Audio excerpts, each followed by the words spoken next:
Matapang yan pag hindi ka harap. Pero pagkaharap, takot. Yan yung mga inutil na tao. Nakalagay dun sa loob, bro, no drugs, ah.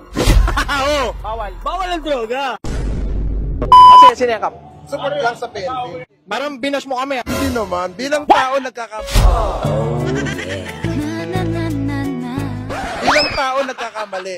Ang the best doon, sabi nga, hindi naman kabawasan sa pagkatao ang humingi ng paumanhin. Hindi na mahalaga kung tatanggapin nila o hindi. Ang mahalaga, humingi sila ng paumanhin bilang tao. Sa tingin ko, mula naman sa puso yun. Mula naman sa puso yun. Lupit talaga ni Kap. Iba-iba talaga yung ano mo, no? Parang prinsipyo mo sa buhay, iba talaga, no? Oo. Oh, iba talaga. Siyempre, pag nandiyan ka, gwapo. Pero hindi, paano masasabi mo dun sa ano, sa nambash sa amin? Hindi, yung mga ganyan tao, matapang yan pag hindi ka harap. Pero magaling magsalita dahil hindi mo nga harap. Pero pagkaharap, takot. Yan yung mga inutil na tao. Yeah, grabe. Grabe yun. Grabe yung pambilitawan ni Kap dun. Pero Kap, maraming salamat, ha.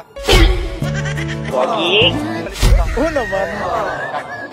Sige, go, boss. Hindi, po-promote lang natin yung Turning Tide. Saan pala nakalocate to? Boss, nandito lang yan sa 10P Hill Fernando, Marikina City, near Marikina Sports Complex. Nakalagay dun sa loob, bro, no drugs, ha. Oo. Bawal. Bawal ang droga. No weapon. Bawal din ang mga firearm. Bawal din yan, boss. So, No minors. syempre, bawal yan. Pag 9 nyo nalalaman? p.m. onward, syempre tinatanong ng mga bouncers and security Paano natin. magsisinungaling? Halimbawa ako, minor ako, magsisinungaling ako. Halimbawa, ito, minor. Ito. Oo. Alam mo na minor bang? Check namin yung ID mo, boss. Check. Oo, ID. Kung valid ba talaga. Nabasa sa mukha, boss din? Hindi, syempre. Wala tayong judgment sa physical appearance. Sa mukha? Wala. Pogi. Ay, pogi. Ito naman ako.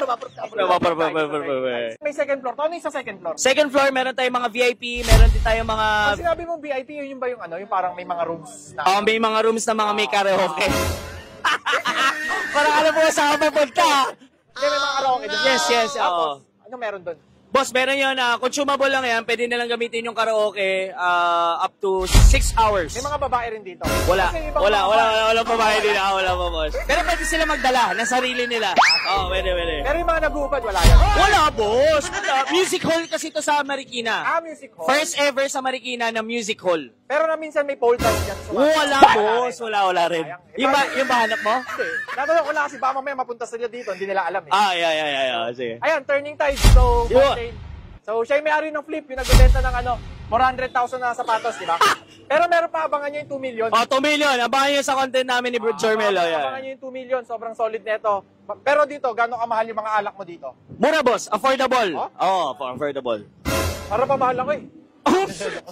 Joke lang. Hindi, mura. Guys, punta kayo dito, ha. Maraming salamat, boss. Thank you. Hindi, sabi mo na, may jowa ka ba? Wala. Para mapa-announce dito, oh. Ito naman. Ito talaga yung jowa ko, papakita ko. Ang jowa niyan. Hindi, kung totoong jowa mo, hindi kami naniniwala. Halikan mo. Brother, maraming salamat. Thank you, Dito pare. kami sa Turning Tides. Kaya